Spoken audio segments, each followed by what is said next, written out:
Bismillahirrahmanirrahim. Assalamualaikum warahmatullahi wabarakatuh.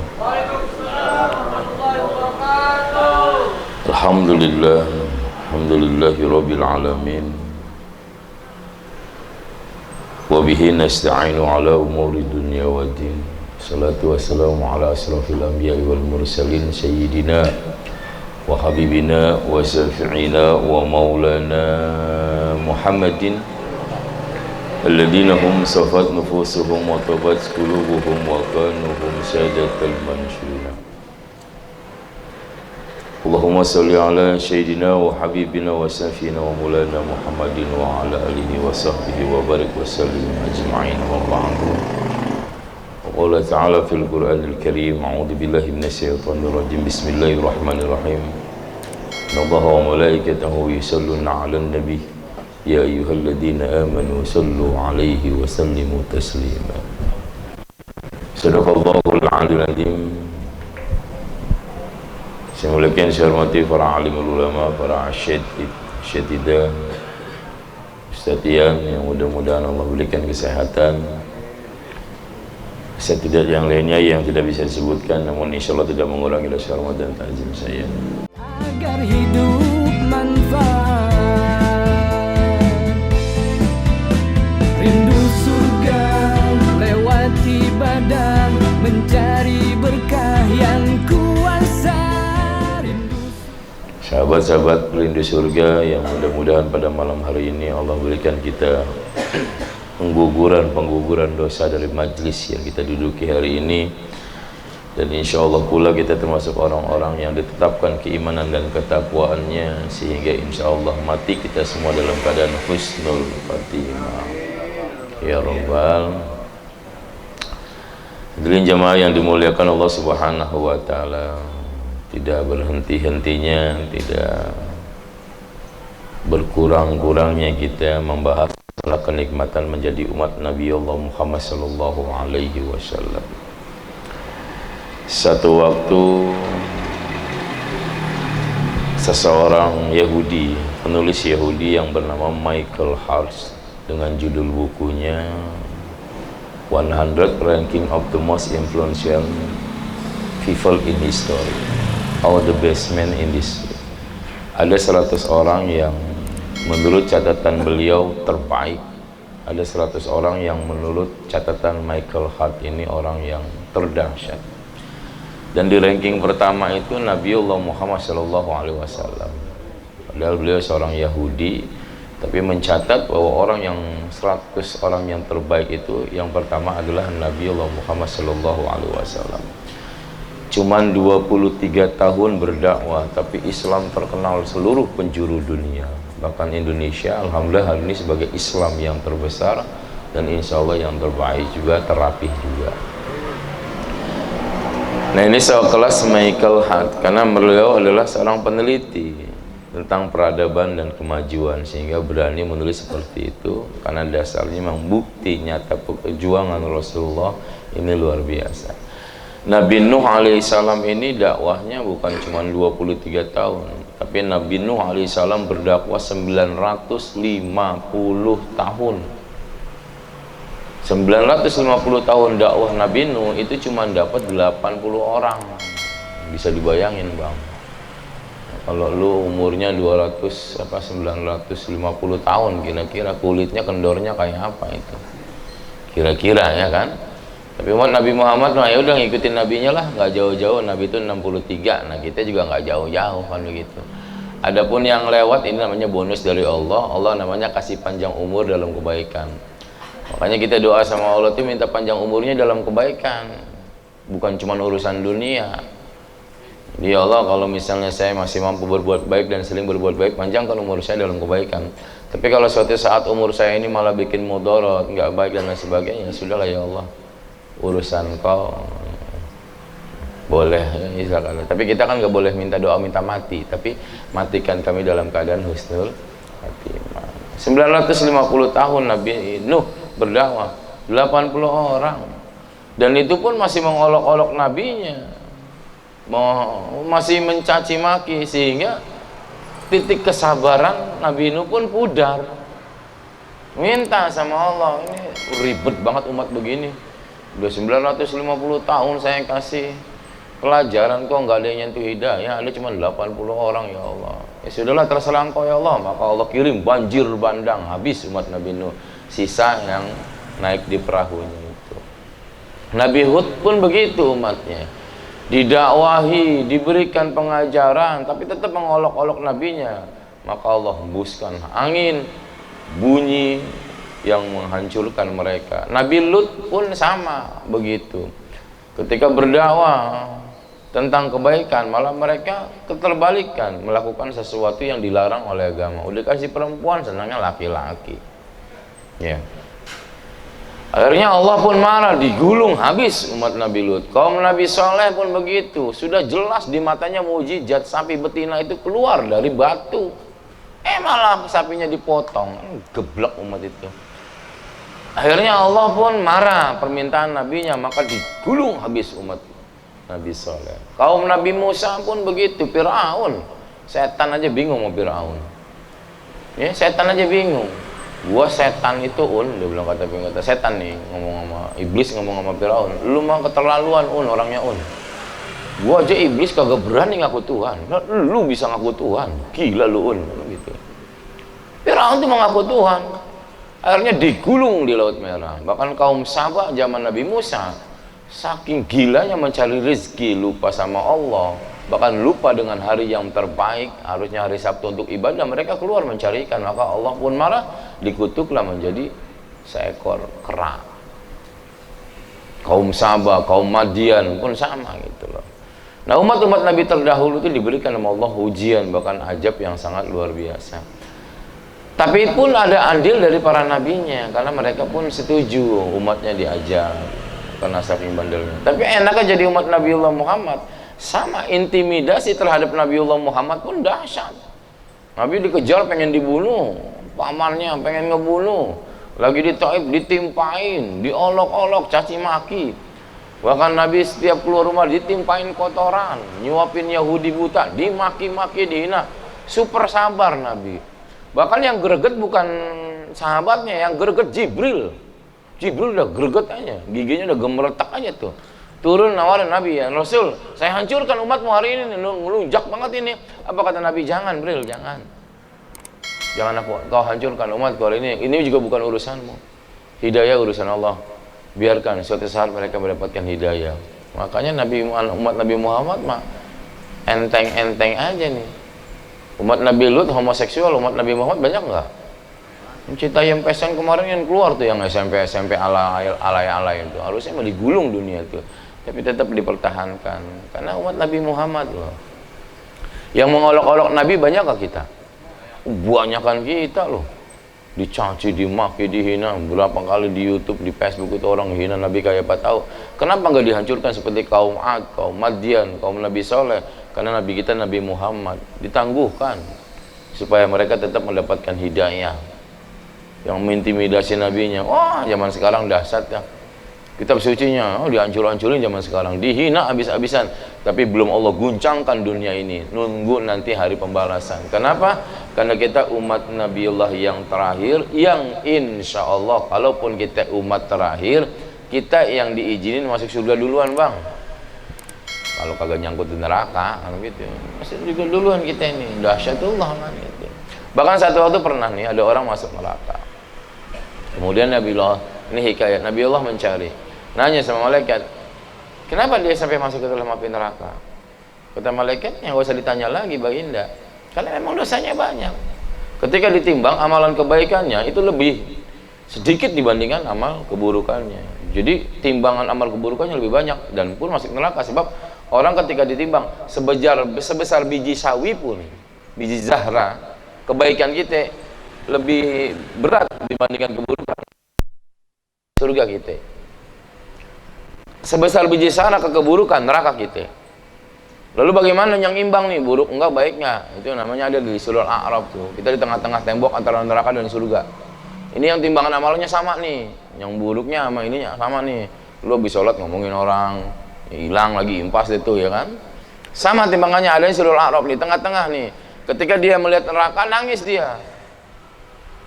Ya Rob, gitu. Ya Allah, gitu.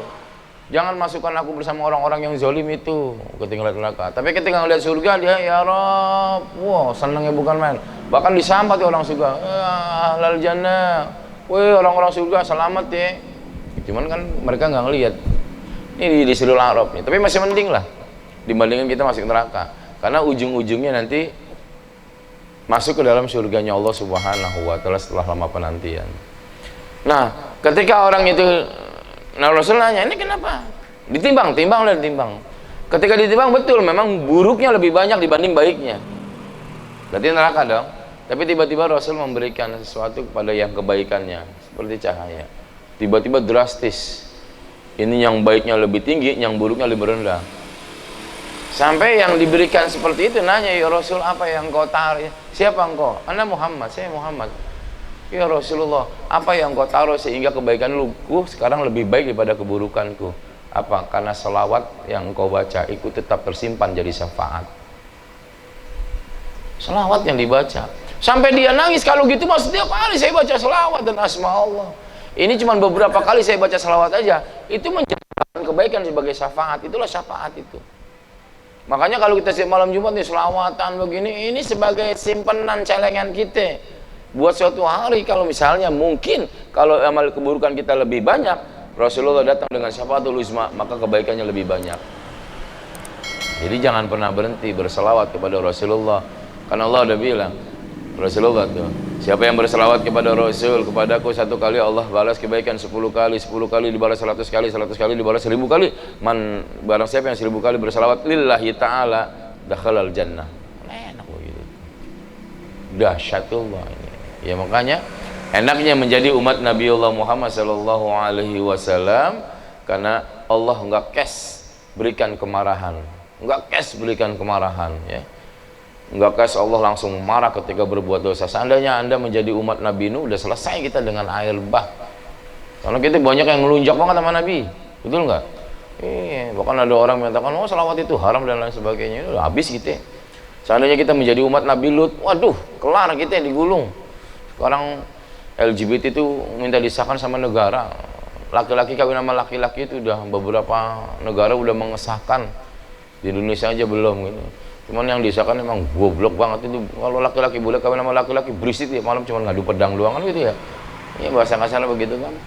Kalau kita menjadi umatnya Nabi Soleh, udah selesai deh kita, habis-habisan kita, nggak ada bentuk kita. Dihembuskan dengan angin dingin, mati di rumahnya masing-masing. Kalau kita menjadi kaum Saba yang ketika bekerja tanpa mengenal waktu, dikutuk sama Allah jadi kera. Oh, saya yakin saya pribadi udah jadi monyet duluan. Sebab kadang-kala kita nyari kerjaan itu sampai lupa Tuhan, sampai lupa Allah. Seharian kita kerja, sebulan kita kerja, Allah kita kunjungi 5 kali 5 kali dalam satu hari aja, susahnya luar biasa. Kalau kita jadi kaum Saba, Pak, udah jarang yang manusia, udah hampir monyet semua, gitu kan?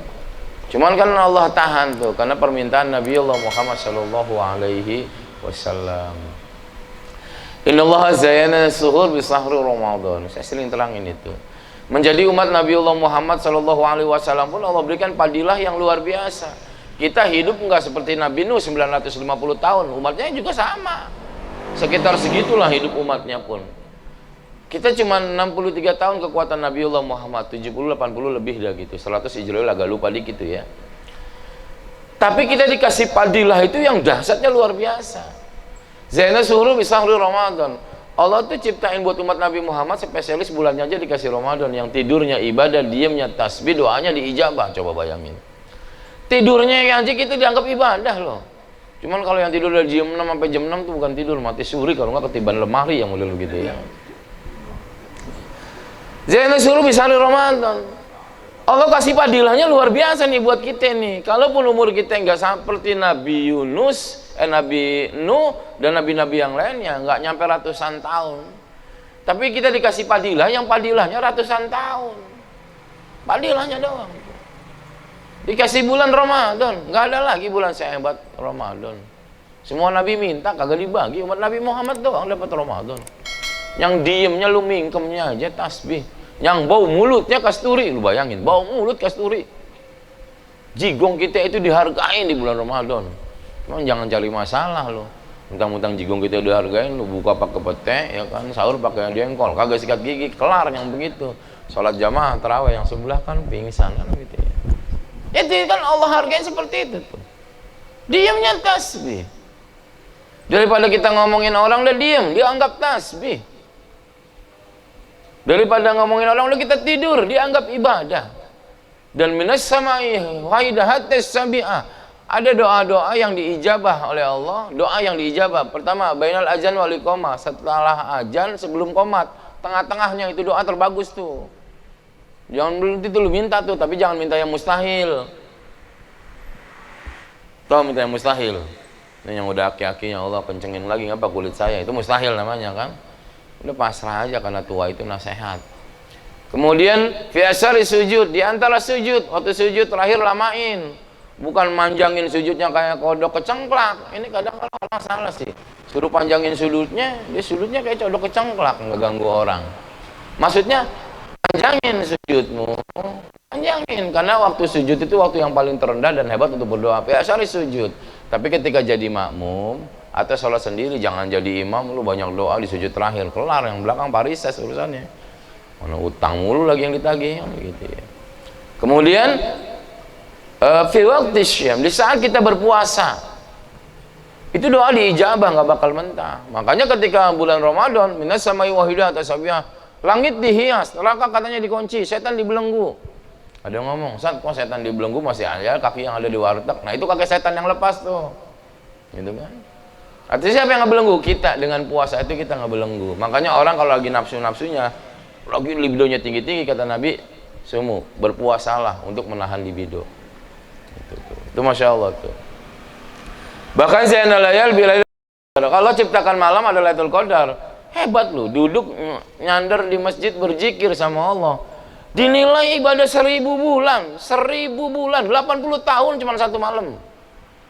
Bonusnya kan satu umat Nabi Muhammad itu nggak perlu sampai 950 tahun gitu beribadah, cukup dengan satu malam. Satu malam itu ibadahnya ngelebihin umur kita.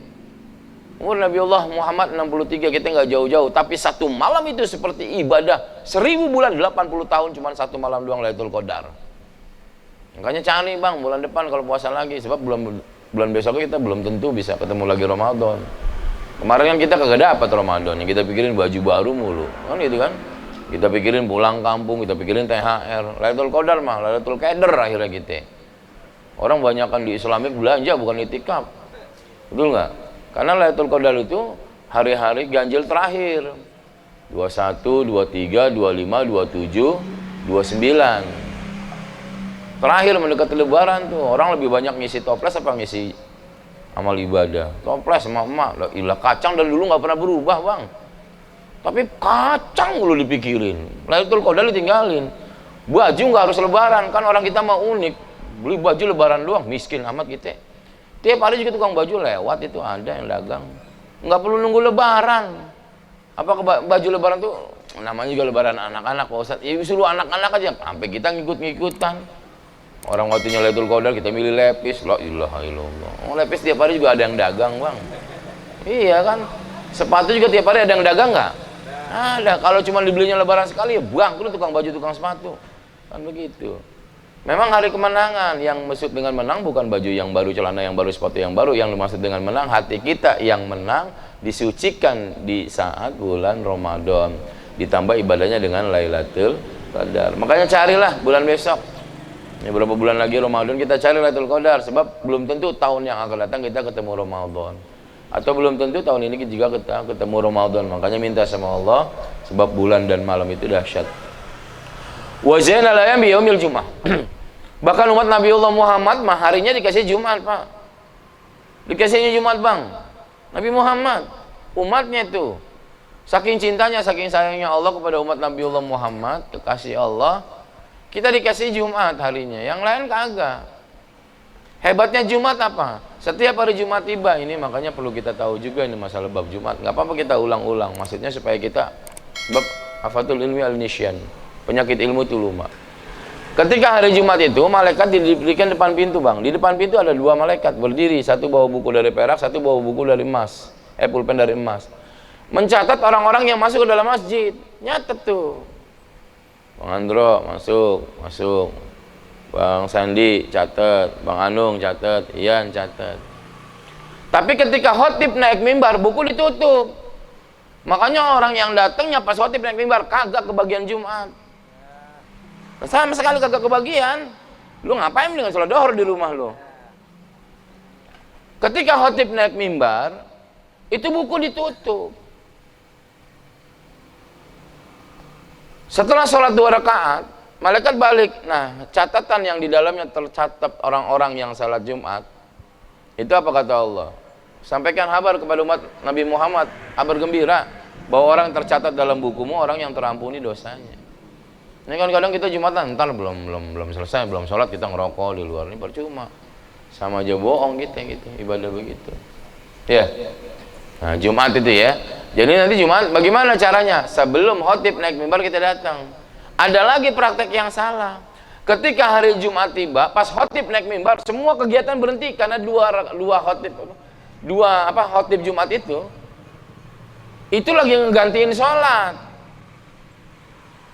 Bil isyarah, bil lihat, kita ngasih kode begini aja batal Jumat kita. Angsitu wasma'u, dengarkan, perhatikan, jangan ada gerakan. Ini kita lagi khotib, lagi naik mimbar nih, kita manggil orang begini nggak bersuara, batal Jumat kita. Au bil as, atau dengan gerakan kepala seperti batal, sebab lagi gantiin sholat itu. Banyaknya salahnya masjid ketika khotib naik mimbar ngapain kok muterin kotak amal, itu yang salah. Gedang beres Jumat kita itu, batal Jumatnya itu. Makanya kalau mau ngidurin kotak amal sebelum Jumat, ini kadang DKM kalau sebelum Jumat Ustaz belum ada orang. Nah itu salahnya di situ tuh. Nah Allah mah kagak minta rumahnya dibangun. Orang kalau rumah Allah mah nggak perlu nyari dari jamaah umat, namanya rumahnya Allah pasti Allah yang beri kan begitu. Ini kadang-kadang perlu dikasih tahu juga. Ini kadang ngidurin kotak amal pas lagi khotib naik mimbar batal kita. Karena begini aja kita batal. Atau nyuruh orang berhenti, diam lu, batal karena lagi gantiin sholat 2 rakaat tuh. Itu di khotib Jumat. Makanya dengarkan seksama gitu. Gimana orang yang datang yang lagi khotib Jumat masih ngerokok, entar nunggu ini kagak paham begitu. Padahal sayang lo bang, Jumat itu Sayyidul Ayyam lo. Nabi Musa itu pernah nangis minta Jumat, nangis minta Jumat. Ketika dia berjalan ada orang 70 orang lebih ibadah sama Allah, khususnya luar biasa ibadahnya. Nabi Musa nanya, man antum, siapa anda sekalian? Nahnu kaumu ya Musa, saya ini kaummu ya Musa. Wih hebat nih, udah berapa lama ibadah? 70 tahun ibadah saya di sini nggak pernah berhenti. 70 orang, 70 tahun ibadahnya. Kagak ada yang haram, yang dia minum dari air hujan, makanan dari tumbuhan. Bangga Nabi Musa karena Fir'aun bablas di Laut Merah dengan kedurjanaannya. Dilaporkan tuh yang 70 orang lebih. Apa kata Allah? Ya Musa, ada salat 2 rakaat yang mampu mengalahkan ibadah umatmu selama 70 tahun. Cuma 2 rakaat. Apa? Salat fi yaumil Jum'ah, salat di hari Jumat. Nabi Musa langsung minta tuh, Jumat buat saya ya Allah. Lah, laka yaumul sabat, untukmu hari Sabtu. Yaumul Isnin li Ibrahim, Senin buat Ibrahim. Sulasa li Yahya, hari Selasa buat Yahya. Rabbi li Zakaria, hari Rabu buat Zakaria. Yaumul Khamis li Nabiullah Adam, Khamis buat Nabi Adam. Yaumul Jum'ah li Nabi Muhammad sallallahu alaihi wasallam. Tapi hari Jumat diberikan khusus kepada umat Nabi Muhammad. Yang sholat 2 rakaatnya ngalahin ibadah umat Nabi Musa 70 tahun. Kan sayang kalau Jumat kagak kecatat kita. Sayang kan Jumatnya batal. Itu. Makanya ketika Jumatnya, kadang-kadang khotibnya juga sih kelamaan ya. Makanya kalau yang jadi khotib ini ya jangan lama-lama lah, khotib sampai setengah jam kan. Karena godaan Jumat itu orang yang nggak bisa tidur di rumah aja. Di Jumat gampang banget tidurnya itu. Nggak boleh kena kipas sama senderan dikit, kelar itu.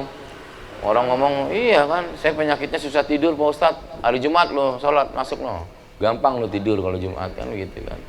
Iya, memang saya juga ngakuin Jumat itu paling, Allah ya Rabbi. Makanya godaan sebuah kemuliaan itu dahsyat, ya kan. Jadi ke hari Jumat hati-hati tuh, jangan menggerak-gerakkan tangan kita atau mengkasih isyarat dengan kepala kita. Bagaimana Pak Ustadz ketika kotak amal muter? Nah itu yang kita bingung ini, ya kan. Mau nggak kita geser, iya kan. Seharusnya yang bagus ya kita taruh amalnya itu sebelum khotib naik mimbar. Sebab itu kita lagi gantiin sholat. Ya. Jadi wa zayyanal ayyam biyaumil Jum'ah, dan Allah memberikan hari kepada umat Nabi Allah Muhammad adalah hari Jumat yang fadilahnya sungguh sangat luar biasa. Bahkan siapa orang yang membaca salawat kepada Rasulullah sallallahu alaihi wasallam fi yaumil Jum'ah au lailatul Jum'ah, siapa orang yang membaca salawat di hari Jumat dan malam Jumat lillahi ta'ala, maka Allah kasih ampunan selama 80 tahun dari dosanya. Ini kan fadilah luar biasa, ya kan? Karena jujur menyebut nama yang baik itu, siapa bilang gampang? Susah bang. Tadi aja Ian la ilaha illallahnya dihitung banget itu, la ilaha illallah, la ilaha, dihitung nggak kelar-kelar nih la ilaha illallah. Karena yang nyebut nama kebaikan, ya. Coba kalau nyebutnya lalu nyanyi 6 album lu sendirian satu hari satu malam, masih kurang. Betul nggak? Ayo coba 2 kali lagu Tiara sama zikiran tadi, panjangan 2 kali lagu Tiara kan begitu ya. Cuman yang suaranya udah nggak enak, nyanyi kerasa enak aja. Padahal la ilaha illallah nggak butuh suara yang bagus, yang ngebas kek, yang kencang kek, yang tenor. Bagi Allah indah ketika menyebutnya. Tapi kenapa nyebut yang baik-baik itu susah, sementara nyebut yang kurang baik itu gampangnya luar biasa. Ngomongin orang 2 jam sampai geledek berhenti kita masih sempat ngomongin orang.